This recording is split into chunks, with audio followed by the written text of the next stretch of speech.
की इस Bible class में हम आपको स्वागत करते हैं। विशेष ऑनलाइन में जो वचन सुन रहे हैं, सारे पासवानों के लिए, उनके परिवारों के लिए हम धन्यवाद देते हैं।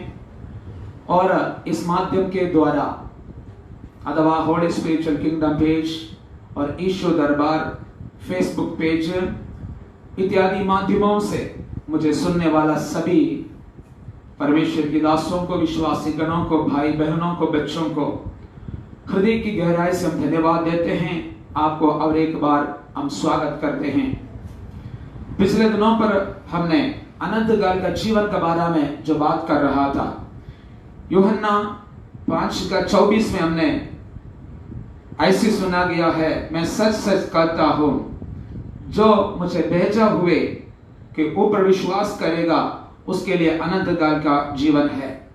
यूहन्ना 6 अध्याय का 27वां पदों में ऐसे लिखा गया है, जो अनंत जीवन के लिए, ठहरने वाला भोजन के लिए यत्न करे, वो मनुष्य का पुत्र तुम्हें दिया जाएगा। 6:32 में स्वर्ग से उतर आया वाला साक्षात रोटी मैं हूं।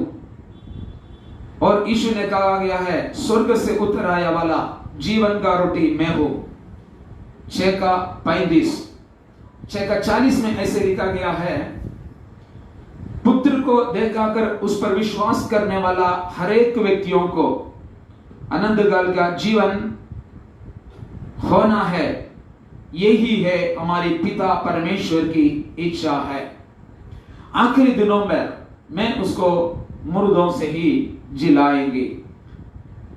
उस प्रकार से मृत्यु से जिलाए वाला लोगों को जो मिलेगा अनंत काल का जीवन में प्रवेश। और 51 पदों में ऐसे लिखा गया है, स्वर्ग से उतर आया वाला जीवन का रोटी मैं हूं।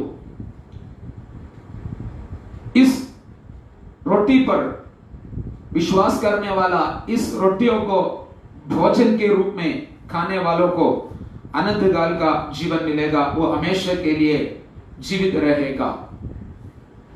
और यीशु ने कहा गया है 56 पदों में, मेरा जो मांस खाएगा और मेरा लहू जो पिएगा वो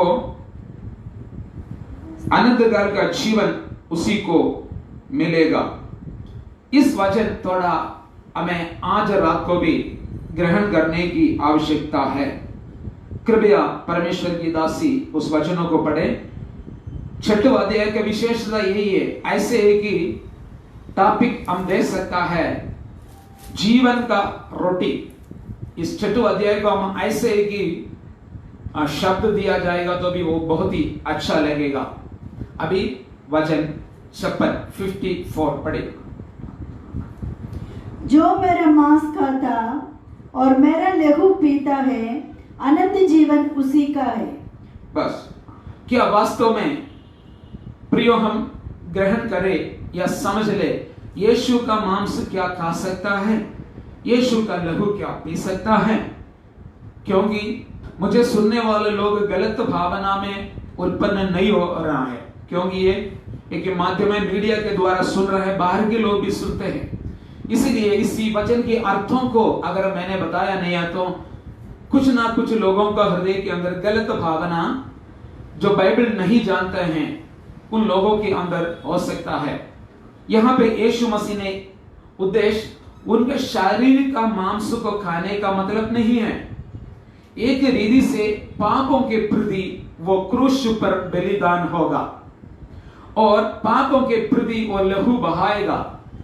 हमारा उत्तरदायी यही है। हमारी पापों के लिए उन्होंने शरीर पर कष्ट सहन किया है। उसी बातों में हम विश्वास के साथ तृप्त होना है। हम यीशु मसीह मेरे लिए क्रूस पर अपना शरीर को तोड़कर बलि हो गया है। उस बलिदानों में हम तृप्त होना है। वैसे ही यीशु मसीह मेरे पापों के प्रति क्रूस पर लहू बहाया गया है, अथवा आखिरी बूंद लहू भी मेरे पापों के प्रति वो बहाया है। उसी में मेरा पापों को मिटने के लिए यीशु मसीह का लहू पर्याप्त है, यह समझ करके उसी में हम तृप्त होना है। यही है खाने का मतलब, उसकी मांस खाने का, उसकी लहू पीने का मतलब वही है। यीशु मसीह मेरे लिए घायल हुआ है, मेरे लिए मारा गया है, उनका लहू मेरे पापों के प्रति बहाया गया है। इस बातों को ग्रहण करके उसी में हम तृप्त होना है। प्रियो, उस बातों में भरोसा रखाकर, विश्वास रखाकर अगर आपने तृप्त नहीं हो रहा है तो हमें इस मृत्यु से, इस बलिदानों से कोई लाभ नहीं मिलेगा। और यूहन्ना का सुसमाचार, उसका 53 पद पढ़े, 53। यीशु ने उनसे कहा, मैं तुमसे सच सच कहता हूँ कि जब तक तुम मनुष्य के पुत्र का मांस ना खाओ और उसका लहू ना पियो, तुम्हें जीवन नहीं। वास्तव में इस लहू पर विश्वास ना करे, जो उसकी मृत्यु पर विश्वास ना करे, उसकी शरीर के द्वारा जो बलि हुआ है उस बलि में विश्वास ना रखे, तो यहां पर लिखा गया है आपके अंदर कोई जीवन नहीं है। इसीलिए हमने उसकी बलि पर विश्वास करना है। यह प्रतिदिन होना है। एक समय पर आपके जीवन पर, आपके हृदयों के अंदर विश्वास था, अब उनके ऊपर विश्वास नहीं है तो आप स्वर्ग राज्य का अथवा अनंत काल का जीवन में प्रवेश कर नहीं पाता या प्रवेश कर नहीं पाएगा। इसलिए हमेशा आपको उसकी मृत्यु पर, प्रतिदिन उसका लहू पर विश्वास रखना आवश्यकता है। आप लोगों को जानता है, एक समय पर विश्वास पर आने के बाद, थोड़ी दिनों के बाद में आपके हृदय के अंदर विश्वास छूट गया है, यीशु मसीह का बलिदान पर आपको विश्वास नहीं है, तो कभी भी ये अनंत काल का जीवन पर आपने प्रवेश कर नहीं पाएगा। अभी यूहन्ना का सुसमाचार 3 का 16 पदों में हम पढ़कर सुनेंगे। क्योंकि परमेश्वर ने जगत से ऐसा प्रेम रखा कि उसने अपना एकलौता पुत्र दे दिया। उसने अपना एकलौता बेटे को, पुत्र को बलिदान किया है या दिया है। ताकि जो कोई उस पर विश्वास विश्वास करे वो नष्ट ना हो, कभी भी वो नष्ट ना हो, परंतु अनंत जीवन पाए। मेरे सुनने वाला भाइयों बहनों बच्चों, अभी तक ऐसे कि वचन आपके कानों में नहीं हुआ है। बाइबल क्लास सुनने वाला पासवानों को इस विषयों को जानता है, मगर इस माध्यम के जरिए, मीडिया के जरिए बहुत ही लोग शायद इस वचन सुना नहीं होगा, मगर मैं ये कहने के लिए चाहता हूं, आप जो मरने वाला जगह पर, आपके पापों का सजा मिलने की जगह पर यीशु ने आपका सजा लेकर क्रूस पर चढ़ गया है, और पिता परमेश्वर ने आपके ऊपर का सजा को अपना एकलौता पुत्र के ऊपर दे दिया है। दुनिया ऐसे वाला प्रेम को अभी तक देखा नहीं। कोई भी व्यक्ति ऐसे प्रेम दुनिया को नहीं किया है। आपके पापों के प्रति, मेरे पापों के प्रति, कितना कठोर पाप किए वाला व्यक्ति हो आप, आपके पापों के प्रति यीशु मसीह आपकी पापों का बोझ लेकर क्रूस पर चढ़कर मृत्यु को स्वयं पाया गया है। शायद कोई बोल सकता है यहूदियों ने यीशु को क्रूस पर चढ़ाया गया। यीशु ने उसी समय में भी बोला है, अगर स्वर्ग से अधिकार आपको नहीं मिला तो मेरे ऊपर आपको कोई अधिकार नहीं होगा। प्रियो, यीशु मसीह पापों का बोझ अपने आप को स्वयं अपने कंधों पर लिया है, इसलिए उन्होंने क्रूस पर चढ़कर मृत्यु को स्वयं पाया है। आप मरने वाला जगह पर यीशु मारा गया है। आप दुख को सहन ना था, उस जगह पे यीशु दुख को सहन लिया है। इसलिए आप आजाद हो। आपके कर्म पापों को, आपका व्यक्तिगत पापों को, आपके पूर्वजों की पापों के प्रति यीशु घायल हुआ है। यीशु मृत्यु को पाया है। यीशु लहू बहाया, उनके जीवन हमारे लिए दिया है। इसलिए यीशु आपको प्रेम करते हैं। अभी आपकी पापों के प्रति दूसरे की बलि को जरूरत नहीं है। आप कोई दान पुण्य करने की जरूरत नहीं है। आप कोई स्वयं कष्टों को सहन करने की जरूरत नहीं है। प्रियो, इतना आपको प्रेम किया है।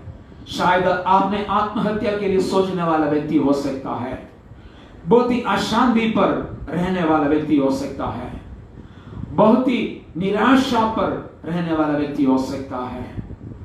आपकी दुख की गंभीरता दूसरे लोग समझ नहीं सकता होगा, मगर आपको अभी तक आपके जीवन के प्रति क्या करके मैं बच सकता हूं, मैं कैसे बचूं, ऐसे सोचकर नींद उड़ाने वाला व्यक्ति है तो, या आपका नींद उड़ जाता है तो, आज इस रात के समय आप लेटने के पहले और एक बार प्रभु की आत्मा आपसे कहते हैं, भाई आप निराशा ना हो, अशांति में ना रहे, आप आत्महत्या ना करें।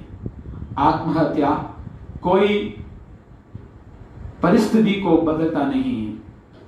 आत्महत्या कोई आपके जीवन की प्रॉब्लम की उत्तर नहीं है, या आप मरने वाला व्यक्ति नहीं है। आपको मौत की और जाने की जरूरत नहीं है। प्रभु आपको छुड़ाने के लिए सामर्थ्य है। अब हमने अगले वचनों पर देखेंगे। यूहन्ना का सुसमाचार 4:14। परंतु जो कोई उस जल में से पिएगा जो मैं उसे दूंगा, वह फिर अनंत काल तक प्यासा न होगा, वरन जो जल में उसे दूंगा वह उसमें एक सोता बन जाएगा जो अनंत जीवन के लिए उमड़ता रहेगा। बस यहां पे यीशु मसीह ने कहा गया है, मैं जो पिलाने वाला या मैं जो देने वाला पानी जो पिएगा कभी भी आपको प्यास नहीं लगेगा। जो मैं देने वाला पानी अनंत काल का जीवन के लिए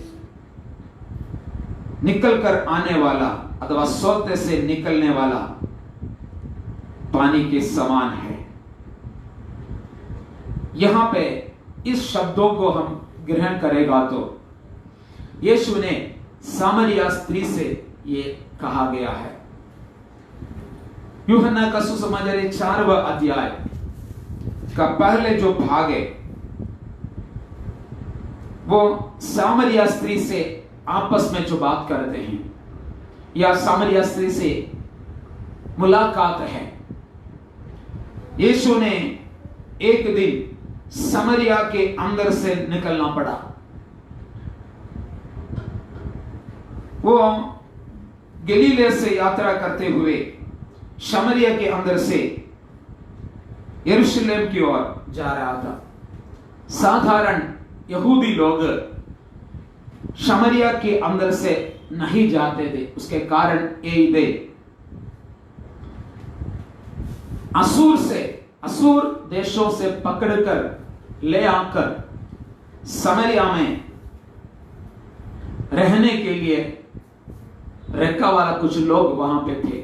वो यहूदियों के साथ संपर्क रखते हुए उन लोगों से महिलाओं के साथ शादी करते हुए या स्त्रियों को लेते हुए मिक्लिंग होते हुए जन्म हो गया वाला लोग था। उसी समय अथवा यीशु मसीह के समय पर ये सामरी लोग कहते थे।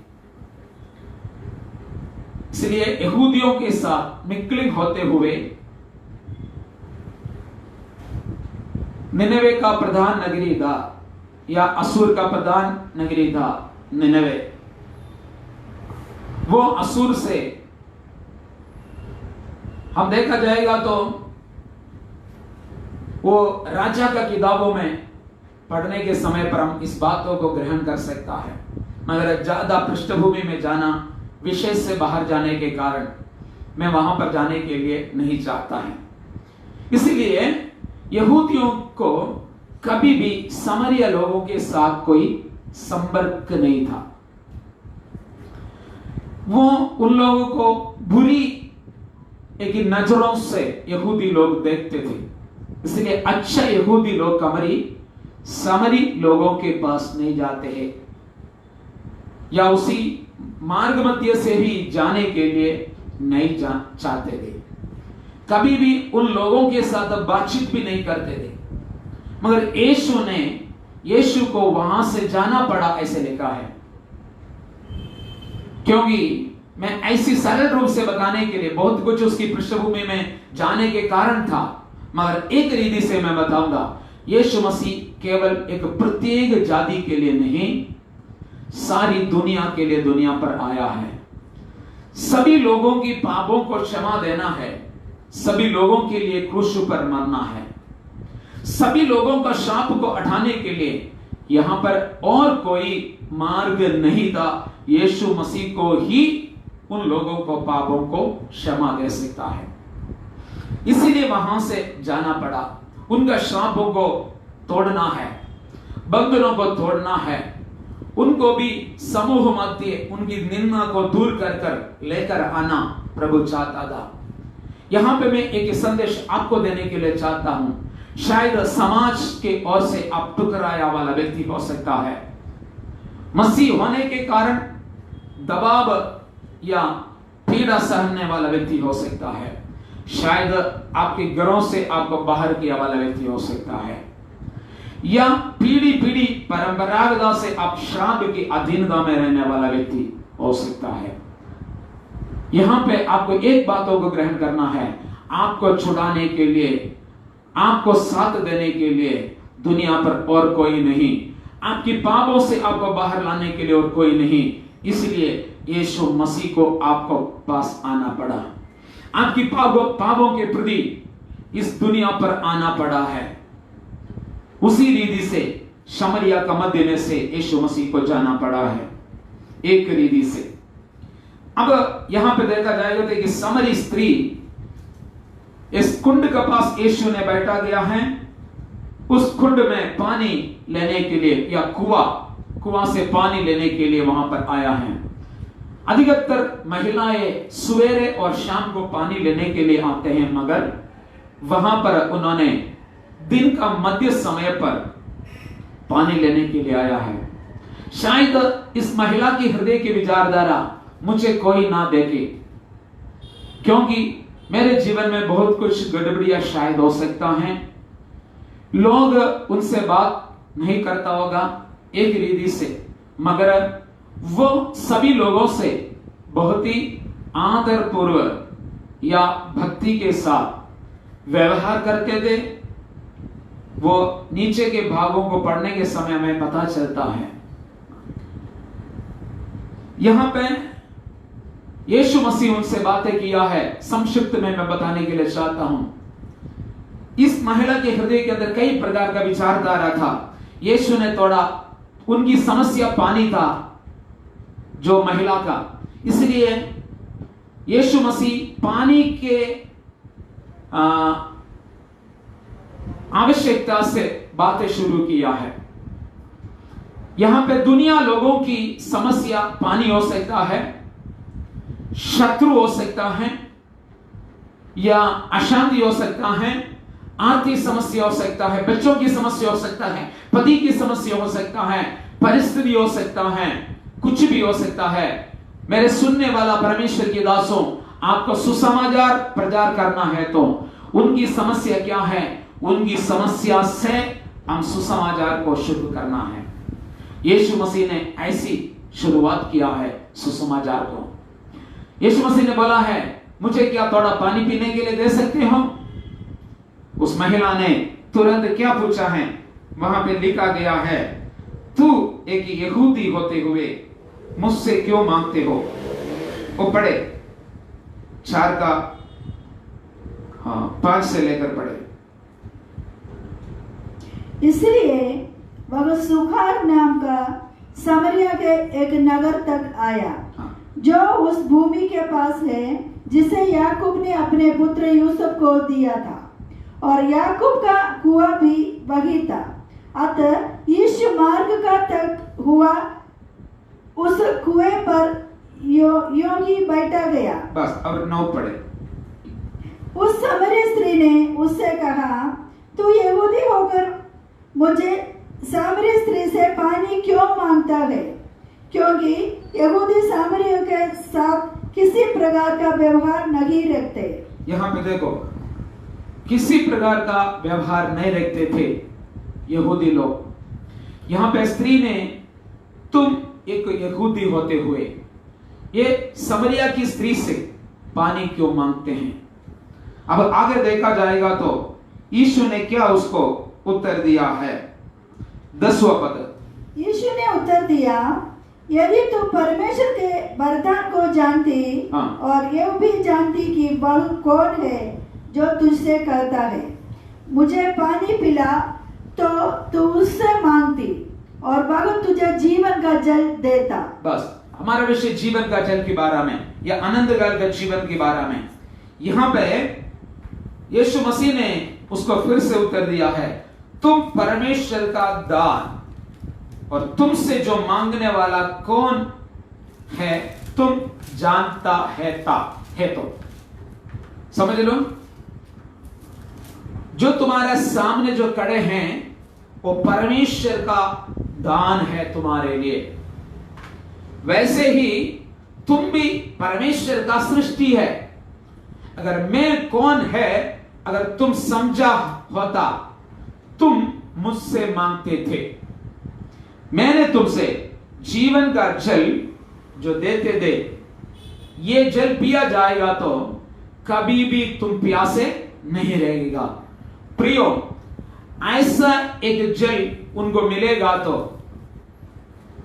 वो इतना दूर कभी भी आकर बार बार पानी लेने की आवश्यकता नहीं था। यह सोचकर यीशु ने उसको उत्तर दिया। यह समझकर वो महिला ने फिर से बात करने शुरू किया है। कई समय पर लोगों की अवस्था हमें नहीं जानता है, मगर उनकी अवस्था को, उनकी हृदय को जानकर हम बात किया जाए, उनकी जरूरतें हमसे बांटा जाएगा। इसलिए हमने दूसरों की परिस्थिति को जानकर बात करने के लिए परिश्रम करना हमारी आवश्यकता है। तब उनकी आवश्यकता वो मन खोलकर बताया जाएगा। यीशु मसीह से वो पानी मांगने का एक लेवल पर उसको लेकर आया, तब वो मांगने लगा। अब आगे के देखा जाएगा तो आखिरी समय पर इस महिला ने यीशु मसीह से मांगा गया पानी। 15वां पद पढ़े।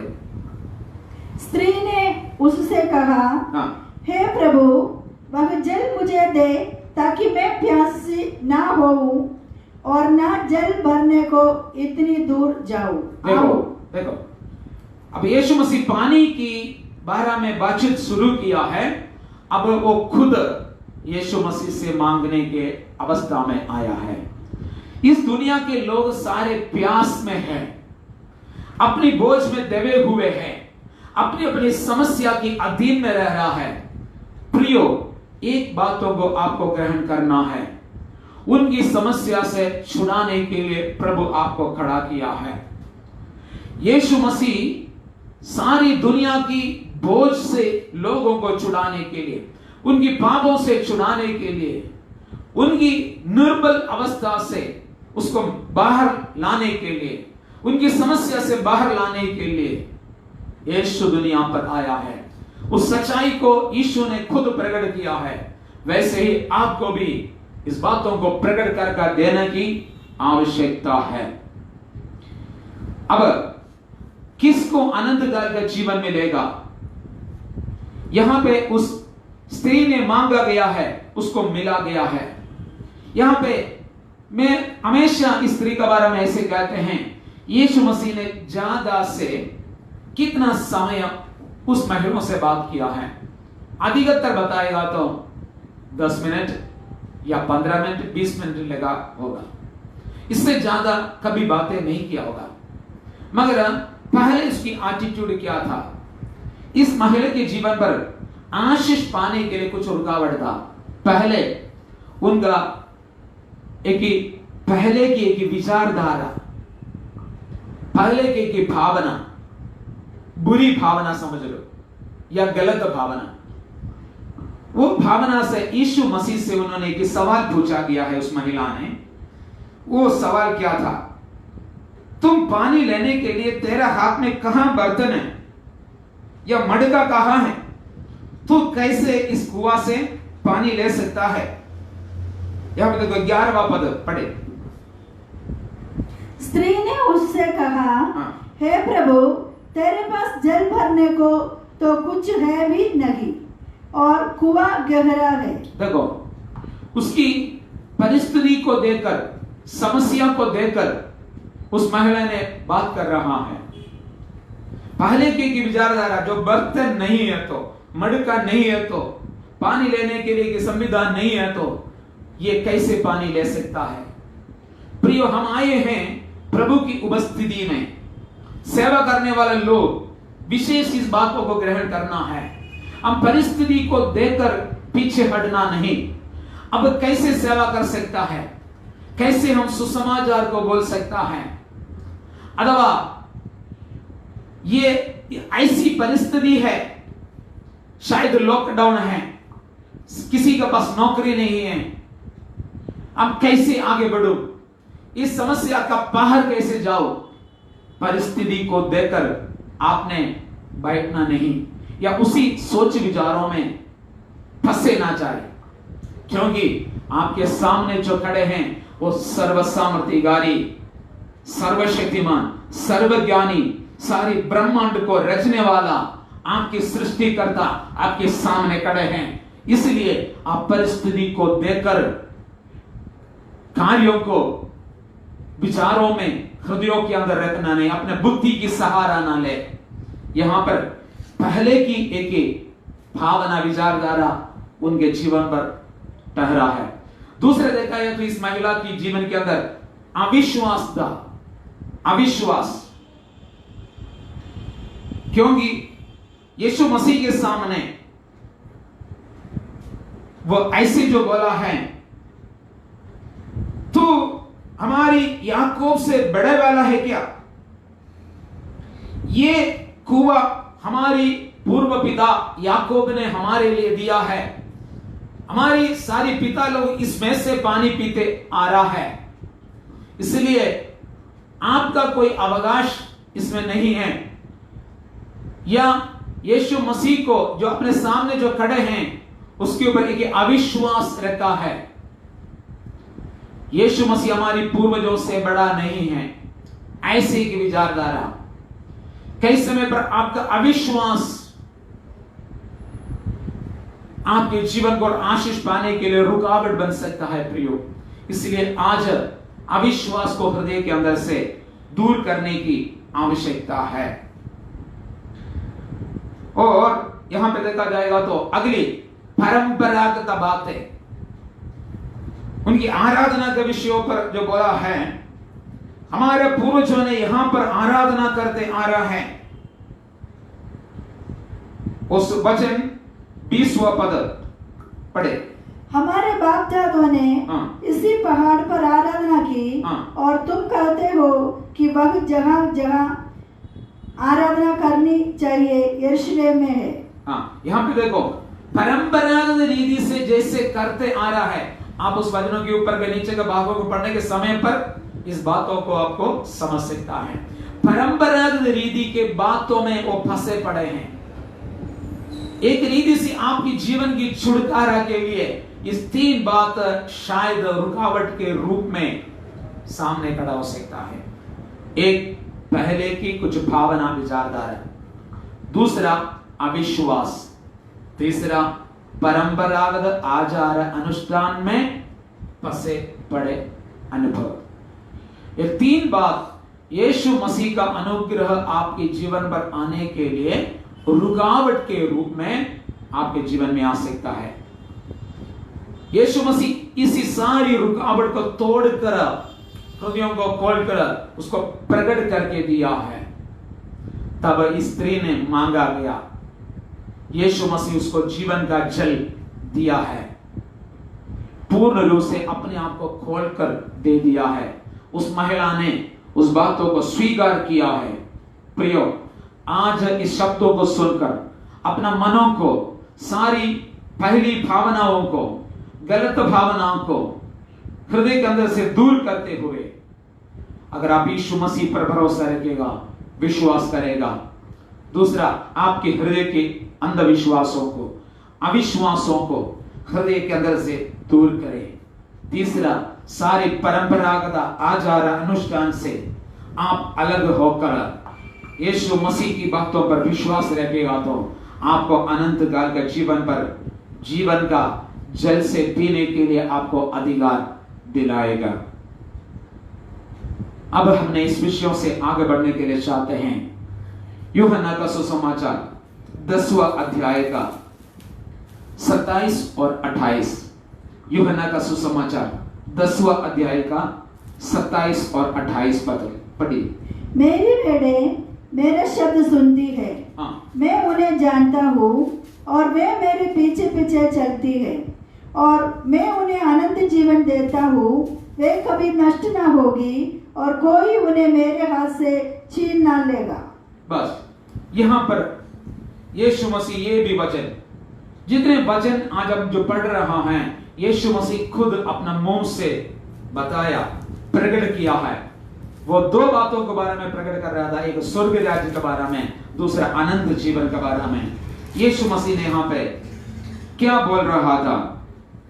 देखो, मेरा बेट मेरा आवाज को सुनते हैं या मेरा शब्दों को सुनते हैं, वो मुझे, मैं उसको जानता है, वो मेरा पीछे पीछे चलते हैं। प्रियो, यीशु मसीह का यहां पे चरवाहा के रूप में भी और मनुष्यों को एक भेड़ के रूप में तुलना करके अथवा एक उदाहरण के रूप में बताया गया है। इसलिए आज यीशु मसीह बोलते हैं एक चरवाहे के रूप में खड़े होकर, मेरा भेड़ मेरा शब्दों को सुनते हैं और मैं उसको जानते हैं, वो मेरे पीछे चलते हैं। 28वां पद, मैं उसको अनंत काल का जीवन दिया जाता है, वो कभी भी नाश नहीं होगा। 28वां पद फिर से पढ़े। और मैं उन्हें अनंत जीवन देता हूँ, मैं उसकी अनंत जीवन देता हूँ, वे कभी नष्ट ना होगी, वे कभी नष्ट ना होगी, नष्ट ना होगा। प्रियो, यीशु मसीह के आवाज को सुनकर उसका पीछे चलने वाला कोई भी व्यक्ति है तो वो कभी भी नष्ट नहीं होगा, उसको एक अनंत काल का जीवन मिलेगा। आमेन, आमेन। इस वचन बहुत मजबूती के साथ हृदयों के अंदर रखा कर आप चले, आप कभी भी नाश होती जीवन की ओर नहीं जा पाएगा। एक बातों को ग्रहण करना है, आपको यीशु मसीह की आवाज को सुनना है, उसने देने वाला जीवन का जल से आपको पीना होगा। दाऊद भी क्या कहा था 23वें भजन संहिता में, यहोवा मेरा चरवाहा है, मुझे कोई खटी नहीं होगा, वो मुझे हरी हरी जल की ओर, नदी की ओर ले चलता है, सुखदाई की जल की ओर मुझे ले चलता है, हरी हरी चराइयों में बिठाता है। प्रियो, वो केवल यीशु मसीह की ओर से मिलेगा, यीशु मसीह की उपस्थिति में मिलेगा आपका आश्वास और शांति और आनंद काल का जीवन। यहां पे लिखा गया है वो कभी भी नाश नहीं होगा और पढ़िए। और कोई उन्हें मेरे हाथ से छीन ना लेगा, और कोई भी मेरे हाथों से उसको छीनेगा नहीं। कोई भी मसीह के हाथों से छीन नहीं सकता है। मगर एक बातों को ध्यान रखें, यीशु मसीह चरवाहा, आप बैठे हैं, चरवाहा की बातों के से बिगड़कर आप अलग रास्ता पे निकल जाए, उसकी दृष्टि से बाहर जाए, तो जंगली जानवर आकर आपको पकड़कर छीन कर खत्म कर सकता है, शत्रु आपको उपद्रव कर सकता है। मगर यीशु मसीह के शब्दों को सुनकर उसके पीछे जो चलेगा, चरवाहा आगे जो जाने के समय पर उसकी कदमों पर जो चलेगा, इसलिए प्रेरित पत्रोस ने जो कहा गया है, यीशु हमारे लिए एक पद चिन्ह रखा गया है, उस पद चिन्हों के पीछे हम चलेगा, उसके लिए कि नमूना हमारे लिए रखा गया है। यीशु मसीह ने हमें एक आदर्श रखा गया है ताकि हम उसकी पद चिन्हों पर चलने के लिए, प्रियो, वो हमारी चरवाहा है, हम उसके पीछे उसकी आवाज को सुनकर जाना है। शत्रु उसको छीन नहीं सकता है, क्योंकि हमारी हाथों की अधीनता में है, उसकी लाठी की अधीनता में है। हमें बना रहना है, हमेशा उसकी लाठी का वो नीचे रहकर, वही उसकी हाथों की अधीनता में रहकर चलना है। अगर विश्वासी गण इस बातों को सुन रहा है तो प्रियो, मैं ये कहने के लिए चाहता हूं, आपके ऊपर अगुवाई करने वाला, आपके ऊपर अगुवाई करने वाला, आपकी अगुआ की बातों के अनुसार आपकी चलने की आवश्यकता है। ना तो शत्रु आपको किसी विधि से गर्जने वाला शेर के समान, शत्रु किसको फाड़ कर खाओ सोचकर घूमते हैं। एक जंगल में है तो जिस जानवरों को मिले मैं फाड़ कर खाओ, ऐसे सोचकर गर्जने वाला शेर के समान शत्रु अथवा शैतान घूमते फिरते हैं। इसीलिए हमें आनंददायक के जीवन पर प्रवेश करना है तो हमारी चरवाहा की अधीनता में वो सच्चे चरवाहा है। प्रियो, इसीलिए हमें उसी की बातों के अनुसार जीवन जीना बहुत ही आवश्यकता है। अगले भागों में हम प्रवेश करने के लिए चाहता हैं। एक दिन यीशु मसीह के पास एक नौजवान आया है, एक व्यक्ति ने आया है, यीशु मसीह से पूछा, पढ़िए वचन मत्ती के सुसमाचार 19 का 16 पद से लेकर। एक मनुष्य यीशु के पास आया और उससे कहा, हे गुरु, मैं कौन सा भला काम करूं कि अनंत जीवन पाऊं। बस यहाँ पे एक नौजवान यीशु मसीह के पास आकर कहने लगा अथवा पूछने लगा, मैं अनंत काल का जीवन प्राप्त करने के लिए अब क्या करूं, अथवा मैं जो करते आ रहा है उसमें से क्या और अधिक करना है। यह सवाल यीशु मसीह से पूछा गया है। प्रियो, यीशु ने उसको क्या उत्तर दिया है, आगे बढ़े। उसने उससे कहा, तो मुझसे भलाई के विषय में क्यों पूछता है? भला तो एक ही है, पर यदि तू जीवन में प्रवेश करना चाहता है तो आज्ञाओं को माना कर। उसने उससे कहा, कौन सी आज्ञा है? यीशु ने कहा, यह है कि हत्या न करना, व्यभिचार न करना, चोरी न करना, झूठी गवाही न देना, अपने पिता और अपनी माता का आदर करना। बस यहाँ पे देखो, यीशु मसीह ने उसको उत्तर दिया है, जो व्यवस्था को पालन करना है अथवा आज्ञा के अनुसार चलना है। यहां पर यीशु मसीह को बहुत तारीफ करके उन्होंने आकर कहा गया है, गुरु तो अच्छे हैं,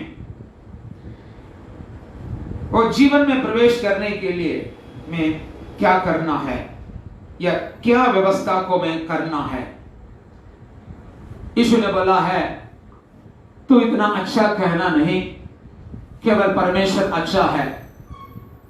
कहने का मतलब यीशु अच्छा नहीं इसलिए नहीं, यीशु मसीह को केवल एक ही गुरु के रूप में नहीं, परमेश्वर के रूप में ग्रहण करने की आवश्यकता है। क्योंकि उनका सवाल यही था, अनंत काल का जीवन पर प्रवेश करने के लिए क्या करो। इस दुनिया पर बहुत ही धर्म गुरु है, बहुत ही ज्ञानी लोग हैं, बहुत ही शास्त्री लोग हैं। उसी में से एक गुरु के समान यीशु मसीह को स्वीकार करेगा तो इस व्यक्ति अनंत काल का जीवन पर प्रवेश नहीं कर पाएगा। प्रियो, ऐसे यीशु मसीह को मानने वाला भी बहुत लोग हैं।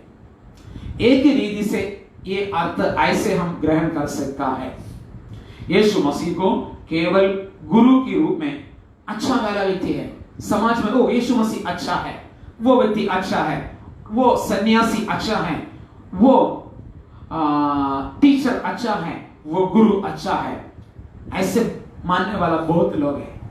मगर यीशु मसीह को परमेश्वर के रूप में जो स्वीकार करेगा वही अनंत काल का जीवन पाएगा। फिर से बोला है तुमने, मैं व्यवस्था को पालन करता हूं। यहां भी यीशु ने बोला व्यभिचार नहीं करना है, हत्या नहीं करना है, चोरी नहीं करना है, झूठी गवाही नहीं बोलना है, तेरा माता पिता को आदर करना है, अपने दोस्तों को अपने समान प्रेम करना है। इन सारी बातें यीशु ने उसको सरल रूप से बताया। तब इस नौजवान ने ऐसे बोला है, इन सारी बातें में पहले से लेकर अथवा एक कदम और बताएगा तो बचपन से लेकर पालन करते आ रहा है। फिर इस नौजवान ने फिर से बोला है, अब मेरे जीवन में क्या कमी है, अब मेरे जीवन में क्या कमी है। ये सवाल बहुत ही अच्छा सवाल है। ये एक उत्तम व्यक्ति से ये पूछा है। इस दुनिया की लोगों से अगर पूछा होता है तो वो लोग तुम्हें तारीफ कर सकता है, शायद आपको कुछ पुरस्कार भी दे सकता है, आप इतना खरा वाला व्यक्ति होने के कारण। मगर यीशु ने कैसे उत्तर दिया है, उनकी कमी को प्रकट करके दिया है। प्रियो, आज आपके जीवन की कमी को आपको पड़ोसी से पूछेगा तो शायद वो बताएगा नहीं, शायद आपके अगुए से पूछेगा तो वो भी बताएगा नहीं, क्योंकि रहस्य रूप से जो करने वाला बात है आपके पड़ोसी को जानता नहीं होगा, आपके पासवानों को नहीं जानता होगा, आप पास रहे तो आपके विश्वासी को जानता नहीं होगा, शायद आपके साथ रात को आपके बिस्तर में सोने वाला आपकी पत्नी को भी, आपके पति को भी नहीं जानता होगा। मगर आपकी कमी को आपको जानना है तो केवल यीशु से पूछे, प्रभु मेरा कमी अभी क्या है। यीशु ने उनको उत्तर दिया गया है, अब एक कमी तुम्हें है। यीशु ने उससे कहा, यदि कौन सा पढ़ 21वां पढ़े। यीशु ने उससे कहा, यदि तू सिद्ध होना चाहता है, यदि तुम सिद्ध होना चाहता है तो जा अपना माल बेचकर कंगालों को दे, अपना माल बेचकर कंगालों को दे, अथवा आपकी संपत्ति को बेचकर कंगालों को दे। उस व्यक्ति ने आकर उसके सामने खड़े होने के समय पर इसी सवाल यीशु मसीह से कहने के समय पर सीधे यीशु मसीह उसकी चेहरे की ओर देखने के बाद उसकी हृदय के अंदर की ओर देखा। शायद वो व्यवस्था को पालन करने वाला व्यक्ति था, इसलिए उनका बाइबल के अंदर में भी देखा होगा। तब यीशु ने जो बातों को देखा गया है, मैं ऐसे विश्वास करता हूं, उसको जो आशीष मिलेंगे, जो मिलेंगे, मैं तुम्हें आशीष दूंगा, मैं तुझे आशीष दूंगा, ऐसे लिखने वाला सारे पन्ने में वो बाइबल में अंडरलाइन करके रखा गया है। मगर तुम ऐसे करो, तुम ऐसा दो, ऐसा दो, ऐसे प्रभु ने आज्ञा जो दिया है, वो जगह पर पन्ना नए नए लग रहा है, कभी भी वो पढ़ा भी नहीं ऐसे लग रहा है। इसलिए यीशु ने उनसे देखा है चेहरे की ओर, और उनके हृदयों के अंदर देखा, और उनकी बाइबल के अंदर देखा, दृष्टि डाला। प्रियो, मिलेंगे मिलेंगे, मिलना है, या ये आशीष मिलेंगे, ये आशीष मिलेंगे, केवल ऐसी विचारधारा लेकर अगर यीशु मसीह के पीछे चलने वाला कोई है तो सुनो, प्रभु ने जिस भागों को, उन्होंने धन को बहुत ही प्रेम करते थे, अथवा पैसे के ऊपर लालच था, संपत्ति के ऊपर लालच था, इसलिए प्रभु ने बोला है तेरी सारी वस्तुओं को बेचकर कंगालों को दे। प्रियो, इस नौजवान यीशु मसीह के सामने से बहुत ही दुख उठाकर पीछे मुड़कर चले गए। उसके जीवन पर क्या क्या रुकावट था यीशु मसीह का पीछे चलने के लिए, मैं कल के दिनों में बताऊंगा। मगर आज वो दुख उठाकर, वहां पर ऐसे लिखा है, वो दुख से भरे हुए, दूसरी पुस्तक भी साथ मिलाकर जो पढ़ने के समय पर ऐसे हम देख सकता है, वो बड़े दुख के साथ यीशु मसीह के सामने से निकल गया है। प्रियो, यीशु मसीह के पीछे चलने के लिए आपके जीवन पर कोई रुकावट है क्या? यीशु मसीह ने कहा गया है, यदि कोई मेरे पीछे चलने के लिए है तो, चलने के लिए चाहता है तो अपना क्रूस उठाकर मेरे पीछे चले। यदि कोई मेरे पीछे चलने के लिए चाहता है तो पहले यीशु ने इसे बोला, अपने आप को त्याग कर, अपने आप को त्याग कर, अपना क्रूस उठाकर मेरे पीछे चले। कुछ बात आपके जीवन पर त्यागने के लिए है, वो यही है, यीशु मसीह के पीछे चलने के लिए रुकावट करने वाला। प्रियो, शमरिया स्त्री के जीवन पर मैंने बताया है, कई प्रकार की विचारधारा, मन भावना अथवा पहले की भावनाएं, वो उनकी हृदय के अंदर की जड़ पकड़कर रह रहा था। दूसरा, अविश्वास, अंधविश्वास। तीसरा, परंपरागत आचार अनुष्ठान। यहां पर धन समर्थी, पैसे की लालच यीशु मसीह के पीछे चलने के लिए रुकावट खड़े हैं। प्रियो, अनंत काल का जीवन पाना है तो आपने कभी भी कोई भी यीशु मसीह के पीछे चलने के लिए रुकावट के रूप में ना हो। हृदय खोलकर कितने लोग आज प्रभु में अनंत काल के जीवन में प्रवेश करने के लिए निकल आया हो। अब मेरे जीवन में कोई बाधाएं ना हो, कोई बाधाएं नहीं हो। आइए सिरों को झुकाकर प्रार्थना करने के लिए समर्पित करें।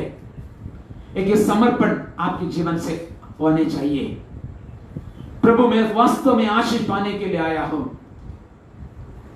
जो चलवा है के पीछे उसकी आवाज को सुनकर चलने वाला अनंत काल का जीवन पाएगा। इसलिए प्रियो, प्रार्थना करें, प्रभु अनंत काल का जीवन नष्ट ना हो, कोई रुकावट मेरे जीवन में ना हो, कोई बाधाएं अनंत काल के जीवन में प्रवेश करने के लिए ना हो, परमेश्वर की राज्यों में प्रवेश करने के लिए इत्यादि बात मेरे जीवन में ना हो। ऐसी प्रार्थना करें। आपने अपना मुंह खोलकर प्रार्थना करते समय में मेरी बातों को विराम करते हैं। मेरी बातों को सुना गया वाला इस मीडिया के द्वारा, माध्यम के द्वारा, फेसबुक पेज के द्वारा सुनने वाला सबके लिए हृदय की गहराई से और इस ऑनलाइन मोबाइल के द्वारा मेरी बातों को सुनने वाला सभी को हृदय की गहराई से धन्यवाद बोल के मैं खत्म करने के लिए चाहता हूं। जय मसीह की।